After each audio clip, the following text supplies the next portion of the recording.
నమస్కారం. భక్తి టీవీ ప్రేక్షకులకు సౌందర్య లహరి ప్రత్యేక కార్యక్రమానికి స్వాగతం.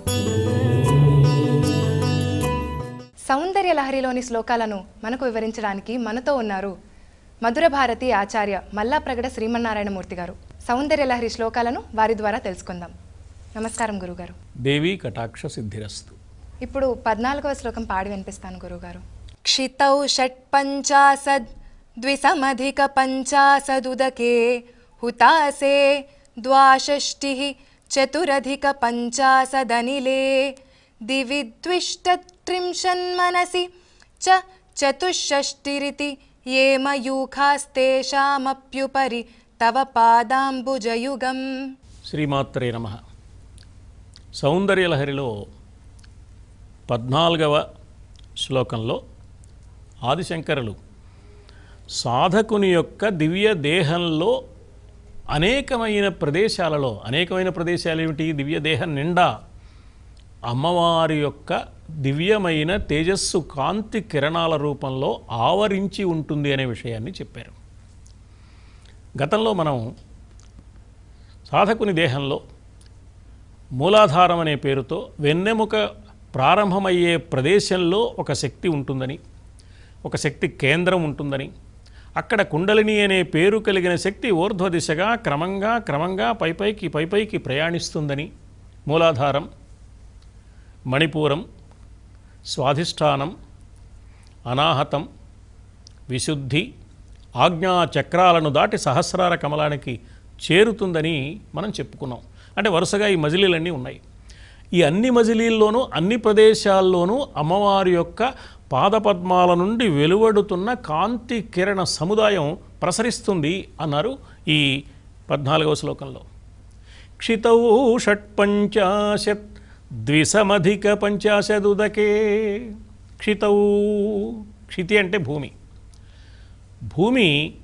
భూతత్వం మూలాధారానికి సంబంధించింది. మూలాధారంలో ఎప్పుడైతే కుండలిని యోగ సాధన ప్రారంభమైందో అక్కడి నుంచి క్రమంగా పైకి వెడుతుందన్నమాట.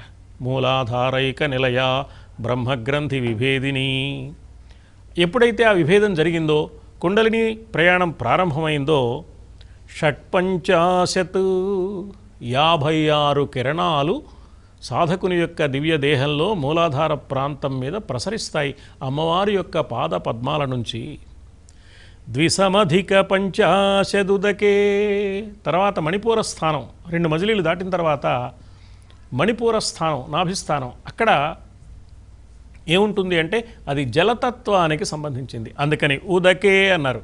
అక్కడ ద్విసమధిక పంచాశత్, పంచాశత్ అంటే 50, ద్విసమధిక 2 ఎక్కువగా ఉన్న 50 అంటే 52 కిరణాలు అక్కడ వ్యాపిస్తాయి అన్నారు. ఆ తర్వాత స్వాధిష్టానం అగ్నితత్వానికి సంబంధించింది. హుతాసే ద్వాషష్టిః. అగ్నిస్థానమైన అగ్నితత్వానికి సంబంధించిన స్వాధిష్టానంలో ద్వాషష్టిః 52 కాంతి కిరణాలు ఉంటాయి. చతురధిక పంచాశదని అనిలే. పంచాశత్ అంటే 50, చతురధిక 50 పైన 4. ఉదకే జలతత్వమైన మణిపూరంలో 54, అనిలే వాయుతత్వమైన అనాహతంలో 54 కిరణాలు వ్యాపిస్తాయి. దివి ద్విషత్రింశత్. షట్త్రింశత్ అంటే 36, ద్విషత్రింశత్ అంటే 236 అంటే 72 కిరణాలు. దివి అంటే ఆకాశస్థానమైన విశుద్ధి చక్రం దగ్గర కుండలిని శక్తి చేరినప్పుడు 72 కిరణాలు అతని మీద వ్యాపిస్తాయి, అతడి మూలాధారం, అతడి విశుద్ధి చక్రం మీద అన్నారు. మనసి చ చతుషష్టిరితియే. మనస్సు స్థానం అంటే భ్రూమధ్యస్థానం, కనుబొమ్మల మధ్యస్థానం, ఆజ్ఞాచక్రం యోగశాస్త్రం ప్రకారం మనస్సు స్థానం.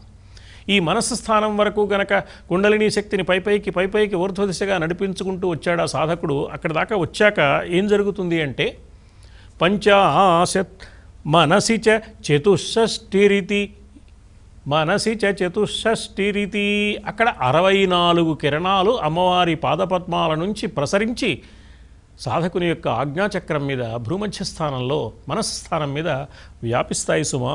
ఇలా ఉన్న ఏ మయూఖాః ఏ కిరణాలైతే ఉన్నాయో, ఏ కాంతి కిరణాలైతే ఉన్నాయో, తేషామప్యుపరి వీటన్నింటికీ పైన, అంటే మూలాధారం నుంచి వరుసగా ప్రారంభించి మూలాధారం, మణిపూరం, స్వాధిష్టానం, అనాహతం, విశుద్ధి, ఆజ్ఞ చక్రాలన్నింటికీ పైన సహస్రార కమలంలో అప్యుపరి తవ పాదాంబుజయుగం, ఈ 6 చక్రాలు దాటి ఈ కాంతి కిరణ సముదాయాన్ని దాటి ఆ పై ఉన్న స్థానంలో అమ్మా నీ పాదపద్మాలు ఉన్నాయమ్మా. సహస్రార కమలము అమ్మవారి పాదపద్మాలున్న స్థానము యోగ సాధకుడైన వాడికి. అంటే కుండలిని యోగాన్ని ప్రారంభించి మూలాధారం నుంచి సాధన చేసి క్రమంగా కుండలిని శక్తిని ఊర్ధ్వదిశగా పైపైకి ప్రచాదనం చేసుకుంటూ పైకి వెళ్ళిన సాధకుడికి ఆ కుండలిని సహస్రారాన్ని చేరేటప్పటికీ అమ్మవారి పాదపద్మాల యొక్క దివ్య దర్శనం లభిస్తుంది. అమ్మవారి పాదపద్మాలను అతడు తన మనస్సులో చూస్తాడు, దివ్య ఆనందాన్ని పొందుతాడు, దేవి సాక్షాత్కారం లభిస్తుందన్నమాట, పాదపద్మాల దర్శనం లభిస్తుందన్నమాట. ఆ సత్యాన్ని చెప్పడానికి అయితే వరుసగా కొన్ని కిరణాల సంఖ్య చెప్పారు.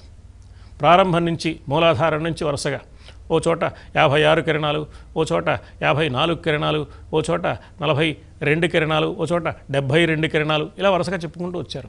ఏమిటి కిరణాల సంఖ్యలో ఉన్న వ్యత్యాసం అంటే ఆయా కేంద్రాలలో కలిగే స్పందనను దృష్టిలో పెట్టుకుని సాధకుడు పొందే దివ్యమైన ఆనంద పారవస్యం కాంతి కిరణాల రూపంలో వెల్లడవుతోంది. ఈ కిరణాలన్నీ వరుసగా కలుపుకుంటే మనం 6 ఖండాల్లో ఉన్నవి, 6 చక్రాల్లో ఉన్నవి 3 ఖండాలుగా ఉన్నాయి. బ్రహ్మఖండం, విష్ణుఖండం, రుద్రఖండం, సూర్యఖండం, చంద్రఖండం, అగ్నిఖండం, ఈ పేర్లు పెట్టుకున్నారు వాటికి. బ్రహ్మగ్రంథి, విష్ణుగ్రంథి, రుద్రగ్రంథి అనే పేర్లు కూడా చెప్పుకున్నాం మనం. ఈ 3 చోట్ల ఉన్నవి రెండేసి చక్రాలకు దాటిన తర్వాత ఒక మజిలీ, మరో 2 చక్రాలు దాటాక మరో మజిలీ, మరో 2 చక్రాలు దాటిన తర్వాత మరో మజిలీ. మూలాధారంలో బయలుదేరితే 2 చక్రాలు దాటగానే ఒక మజిలీ, మణిపూరం దాటగానే 2 చక్రాలు దాటితే ఒక మజిలీ, ఆజ్ఞాచక్రం చేరేప్పటికీ ఒక మజిలీ, ఇలా 2 చక్రాలు దాటిన తర్వాత ఒక్కొక్క మజిలీ అదొక ఖండంగా చెప్పారు. అక్కడ గ్రంథి విభేదనం జరుగుతుంది చెప్పారని లోగడ అనుకున్నాం మనం. గ్రంథి అంటే చిక్కుముడి తొలగిపోయి దివ్య ఆనందం కలుగుతుంది. ఆ ఆనందమే కాంతి రూపంలో వెల్లడవుతోంది. ఆ మనస్సు కాంతిని పొందిందనమాట, జ్ఞానకాంతిని పొందింది. అమ్మవారి యొక్క కటాక్షం అనే కాంతి ఆ మనస్సు మీద ప్రసరించింది. ఇంకా చీకటి లేదు. కాంతి ఎప్పుడైతే కాంతి కిరణాలు ప్రసరించాయో చీకటి లేదు కదా. కాంతి కిరణాలు ప్రసరిస్తే చీకటి తొలగిపోయినట్లుగా అమ్మవారి యొక్క దివ్య అనుగ్రహం కుండలిని యోగ సాధన చేసిన కారణం చేత దీనికి లభించింది. కాబట్టి ఇతడి మనస్సులో అజ్ఞానం అనే చీకటికి ఇంకా చోటు లేకుండా పోయింది. వీటన్నింటికీ పైన అమ్మవారి పాదాలు ఉన్నాయి అంటే అమ్మవారి పాదాల్లో నుంచే ఈ శక్తి అంతా వస్తోంది. అంటే సాధకుడు కుండలిని యోగ సాధన ద్వారా ఏం సంపాదించుకుంటున్నాడు అంటే అమ్మవారి పాదపద్మాల యొక్క దివ్య దర్శనాన్ని సంపాదించుకుంటున్నాడు. సంపాదించుకుంటే కలిగే ప్రయోజనం ఏమిటయ్యా అంటే సంపాదించుకుంటే కలిగే ప్రయోజనం అక్కడి నుంచి దివ్యమైన కాంతి, జ్ఞానకాంతి శరీరమంతటా ప్రసరిస్తుంది. ఇలా వరుసగా ఒక్కొక్క మజిలీ దగ్గర ఆగినప్పుడు అమ్మవారి యొక్క పాదపద్మాల నుంచి వెలువడే కాంతి కిరణాలు ఎన్ని వస్తాయి, మూలాధారంలో ఎన్ని వస్తాయి, స్వాధిష్టానంలో ఎన్ని వస్తాయో లెక్క చెప్పారు. ఇందులో ప్రత్యేకించి విశుద్ధి చక్రానికి మాత్రం 72 ద్విషట్త్రింశత్ అన్నారు. విశుద్ధి చక్రం కంఠస్థానం. ఇది ఆకాశతత్వానికి సంబంధించింది. మూలాధారం భూతత్వానికి సంబంధించి అయితే భూమి, నీరు, అగ్ని, వాయువు దాటిన తర్వాత ఆకాశం. ఈ ఆకాశం దాటితే ఇంకా పరమాత్మే. అందుకని విశుద్ధి చక్రం భౌతికమైన వాటికి చివరి భౌతికమైన వాటిల్లో అన్నీ పూర్తయిపోయిన తర్వాత వచ్చేది శిఖరస్థానం అన్నమాట. దాని తర్వాత ఇంకా మనస్థానమే, మనస్థానం తర్వాత ఇంకా సహస్రారం.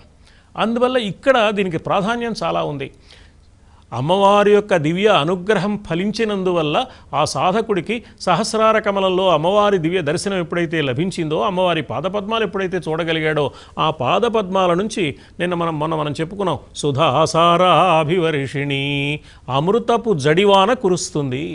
సాధకుని దివ్య దేహమంతా కూడా అమృతపు స్నానం చేస్తుంది. అమృతమయమైన దివ్య స్నానం చేసిన దివ్య ఆనంద పారవస్య తన్మయత్వ అనుభూతిని ఆ సాధకుడు అందుకోగలుగుతాడు అన్నారు.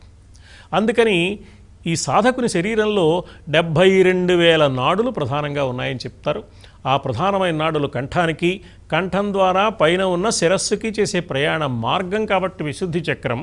మిగిలిన అన్ని చక్రాల కంటే విశుద్ధి చక్రానికి ఒక ప్రాధాన్యం ఇచ్చారు.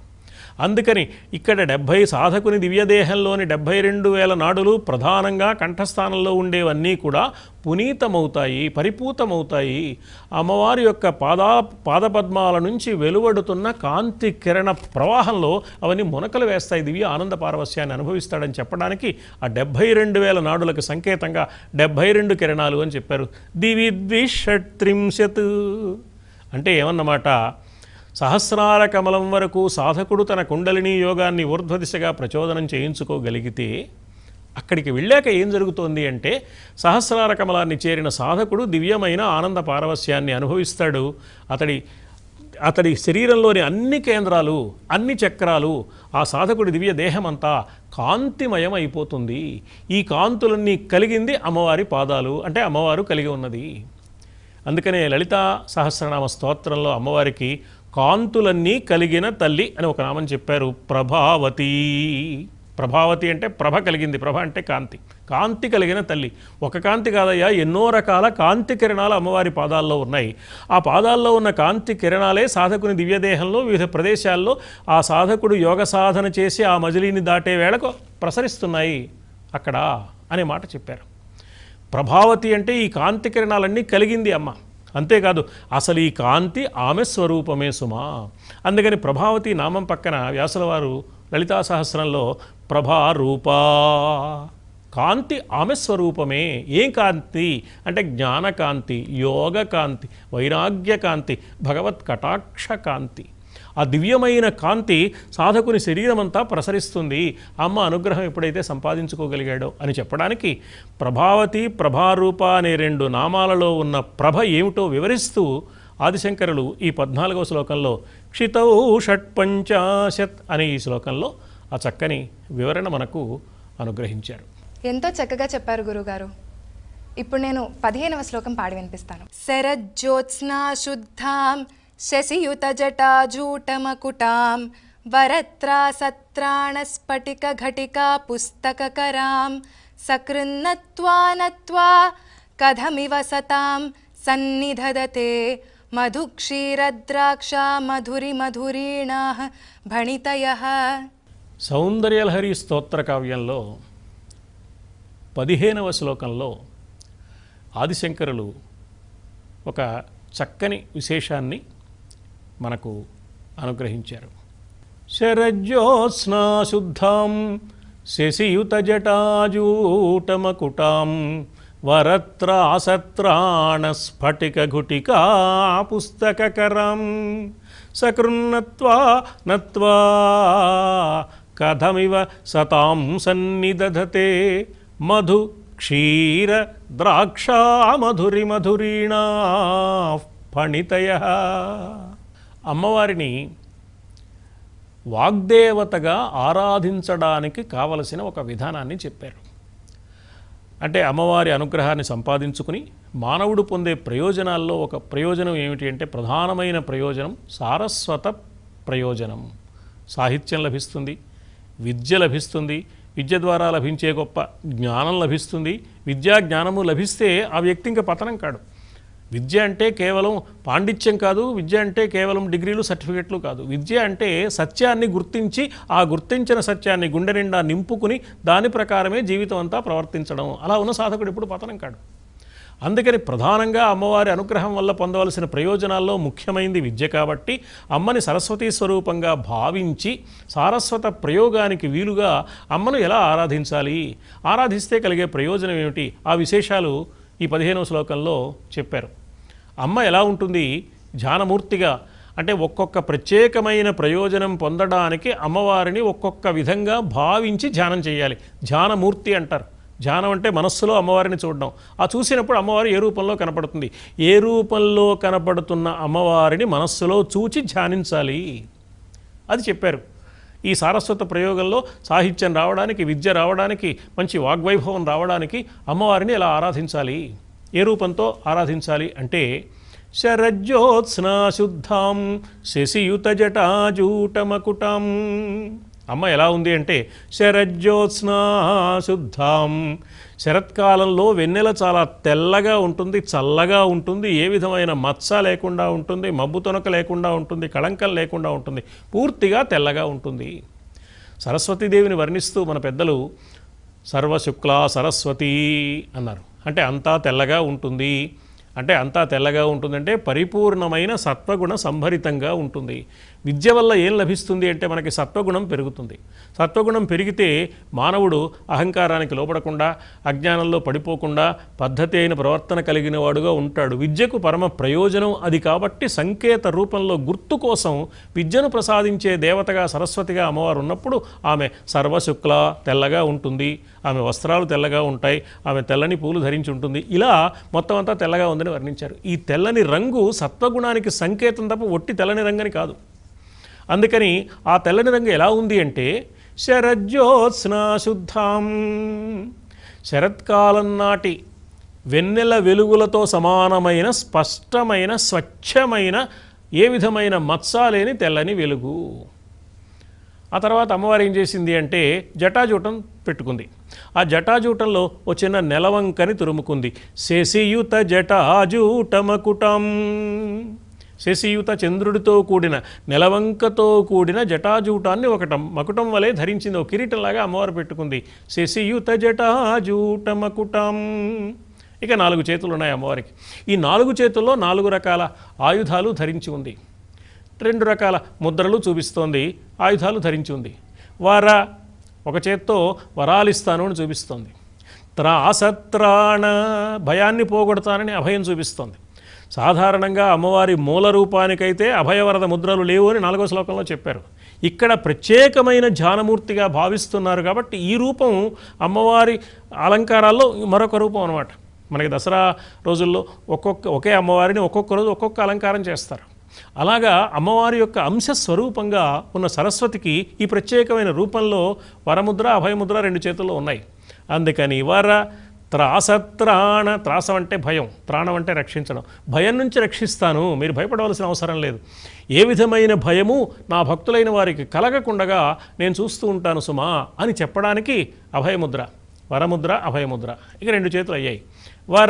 త్రాసత్రాణ స్ఫటిక ఘుటిక పుస్తకకరం. మిగిలిన 2 చేతుల్లో స్ఫటికమాల ఒక చేతిలో ఉంది, పుస్తకం ఒక చేతిలో ఉంది. ఇవన్నీ విద్యకు సంబంధించినవి. ఈ స్ఫటికమాలని అక్షమాల అని కూడా అంటారు.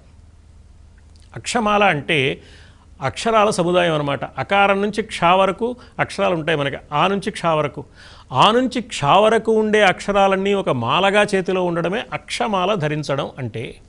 ఇవన్నింటితో ఆధారంగా పుస్తకం వస్తుంది. ఇది వేదం కావచ్చు, ఉపనిషత్తు కావచ్చు, పురాణం కావచ్చు, ఇతిహాసం కావచ్చు, కావ్యం కావచ్చు, నాటకం కావచ్చు, మరేదైనా కావచ్చు, పుస్తక రూపంలో ఉంటుంది.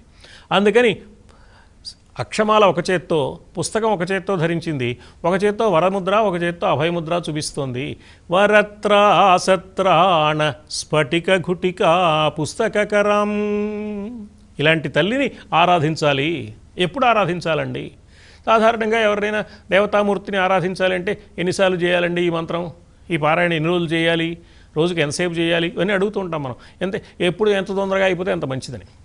కానీ ఏమని చెప్పారు అంటే నిరంతరము చింతన కావాలి. కానీ అమ్మవారి అనుగ్రహం ఎంత గొప్పదంటే ఎప్పుడూ చేయకపోయినా ఎప్పుడన్నా ఒకసారి చేసినా కూడా అనుగ్రహించేంత ప్రేమ అమ్మకు బిడ్డల మీద ఉంది. కాబట్టి సకృన్నత్వా నత్వా, ఎప్పుడైనా ఒక్కసారి ఆరాధించినా కూడా, ఇలాంటి తల్లిని మనస్సులో భావన చేసి ఒక్కసారి నమస్కరించినా కూడా అలాంటి వాడికి ఎందుకు రాకుండా ఉంటుంది అమ్మవారి అనుగ్రహం? కథమివ సతాం సన్నిదధతే. అలాంటి సత్పురుషులైన వారికి, అలాంటి సత్ప్రవర్తన కలిగిన వారికి, అలాంటి మంచి ఆలోచన కలిగిన వారికి, అలాంటి మంచి ప్రయత్నం చేసేవారికి, అలాంటి మంచి ప్రవర్తన కలిగిన వారికి సతాం అంటే అది. సన్నిదధతే, రాకుండా ఎలా ఉంటుంది? ఏమిటి అంటే మధు క్షీర ద్రాక్ష మధురిమ ధురీణా ఫణితయ. మధురమైన మాటల తీరు లభిస్తుంది. అతను ఏం మాట్లాడినా మధురంగా ఉంటుంది. అలాంటి మాధుర్యాన్ని, మాటల మాధుర్యాన్ని అమ్మవారు ప్రసాదిస్తుంది సుమా. చల్లని తెల్లని వెన్నెల వెలుగులు కలిగిన రూపంగా ఉంటూ జటాజూటాన్ని ధరించి పైన నెలవంకని తురుముకుని 4 చేతుల్లో వర అభయ ముద్రలు అక్షమాల పుస్తకము ధరించిన సరస్వతి స్వరూపంగా అమ్మవారిని ఎవరు ధ్యానిస్తారో ఎప్పుడైనా ఒక్కమారు నమస్కరించినా కూడా ఆ తల్లికి అలాంటి వాడికి మధురమైన మాటల తీరును అమ్మ ప్రసాదిస్తుంది. అతను మాట్లాడితే మధురంగా ఉంటుంది, అతను కవిత్వం రాస్తే మధురంగా ఉంటుంది. అది ఆ విషయం చెప్పారనమాట. ఆ మాధుర్యం ఎలా ఉంటుంది అంటే మధు క్షీర ద్రాక్ష మధురిమ. మధు అంటే తేనె, తేనెలాగా తీయగా ఉంటుంది ఆ కవిత్వం. క్షీర పాలవలే తీయగా ఉంటుంది ఆ కవిత్వం. ద్రాక్ష పండు వలె తీయగా ఉంటుంది. తీయని వస్తువులు ఈ మూడేనండి, ఇంకా లేవా? లడ్డు, జిలేబీ, హల్వా ఇవన్నీ ఉన్నాయి కదా. శంకరాచార్యుల వరకు బహుశా తేనంటే మరి పాలంటే లేకపోతే ద్రాక్ష అంటే ఇష్టమా అని మనకు అనిపిస్తుంది. అక్కడ ఉద్దేశం ఏమిటి అంటే తీయదనంతో పాటు ఇంకో ప్రయోజనం ఉంది వీటిల్లో. మధు అంటే తేనె ఎలా ఉంటుంది అంటే తేనె చిక్కగా ఉంటుంది, తేనెలో ఎక్కడ పలసదనం ఉండదు. అంటే ఒక వ్యక్తి మాట్లాడితే, ఒక వ్యక్తి కవిత్వం రాస్తే అందులో వ్యర్థమైన విషయాలు, అక్కర్లేని విషయాలు ఉండకూడదు. 5 నిమిషాలు ప్రధాన విషయం, మిగతా అంతా పిట్టకథలు కాలక్షేపం ఉండకూడదు అనమాట. అలాగే కవిత్వం రాస్తే అక్కర్లేని పదాలు ఉండకూడదు, ఎంతవరకు అవసరమో అంతవరకే ఉండాలి. వ్యర్థమైన విషయాలు జోలికి పోకుండా అవసరమైన విషయం మాత్రమే మాట్లాడుతూ అవసరమైన విషయం మాత్రమే కవిత్వంలో రాస్తూ ఉన్నప్పుడు అది తేనె వలె చిక్కగా ఉంటుంది, తీయగా ఉండడంతో పాటు. అందుకని మధు అన్నారు. రెండవది క్షీర. ఒక ప్రసంగం చేసిన లేక ఒక కవిత్వ రచన చేసిన దానివల్ల ఏం జరగాలి అంటే అది సత్వగుణంతో నిండి ఉండాలి, స్వచ్ఛత కలిగి ఉండాలి. ఆ స్వచ్ఛతను, సత్వగుణాన్ని చదువుకున్న వారికి, ఆ కవిత్వం విన్నవారికి కూడా ఇచ్చేదిగా ఉండాలి. దానికి సంకేతంగా తెల్లని పాలు చెప్పారు. అందుకని పాలవలే తీయగా ఉంటుంది ఆ కవిత్వం. అమ్మవారి అనుగ్రహానికి పాత్రుడైన వాడు మాట్లాడే మాట అలా ఉంటుంది, అమ్మవారి అనుగ్రహానికి పాత్రుడైన వాడు రాసే కవిత్వం అలా ఉంటుందని క్షీర, పాలు స్వచ్ఛతకు సంకేతంగా చెప్పారు. ద్రాక్ష అంటే ద్రాక్ష పండు తినడం చాలా తేలిక. కొబ్బరికాయ తినాలంటే ఎక్కువ ప్రయత్నం చేయాలి. కొబ్బరి తినాలంటే కొబ్బరికాయ పగలగొట్టాలి, ముందు పీచు తీయాలి, తర్వాత పగలగొట్టాలి, అందులో నుంచి కొబ్బరిని తీసుకోవాలి, ఎక్కువ ప్రయత్నం కావాలి. అరటిపండు తినడానికి అంత ప్రయత్నం అక్కర్లేదు, కానీ కనీసం పైన ఉన్న తొక్క తీయాలి. ద్రాక్షకు అదేం అక్కర్లేదు, ఇలా ఓసారి నోట్లో వేసుకుంటే చాలు. అంటే తేలికగా అర్థమయ్యే కవిత్వం అయి ఉంటుంది. ఎంత గొప్ప కవిత్వం చెప్పినా ఎదుటివాడికి అర్థం కాలేదనుకోండి, ప్రయోజనం ఏమిటి? ఆయన మహాపండితుడురా, కానీ మనకేం అర్థం కాలేదు అనుకుంటే లాభం లేదు కదా. అందుకని చెప్పే విషయం కానీ రాసే కవిత్వం కానీ ద్రాక్ష వలె సరళంగా కూడా ఉండాలి అని మధు క్షీర ద్రాక్ష మధురి మధురీణా పండితయ. ఇలాంటి అద్భుతమైన కవితా వైభవం ఆ సాధకుడికి వాగ్దేవి స్వరూపమైన, సరస్వతి స్వరూపమైన అమ్మవారి అనుగ్రహం వల్ల లభిస్తుంది సుమా అనే విషయాన్ని ఈ 15వ శ్లోకంలో జగద్గురువులైన ఆదిశంకరులు మానవాళికి అనుగ్రహించారు. చాలా చక్కగా వివరించారు గురుగారు, ధన్యవాదాలు. మంచిదమ్మా. విన్నాం కదండి సౌందర్య లహరిలోని 14వ అలాగే 15వ శ్లోకాల వివరణ. రేపటి కార్యక్రమంలో 16వ శ్లోకం గురించి తెలుసుకుందాం. నమస్కారం.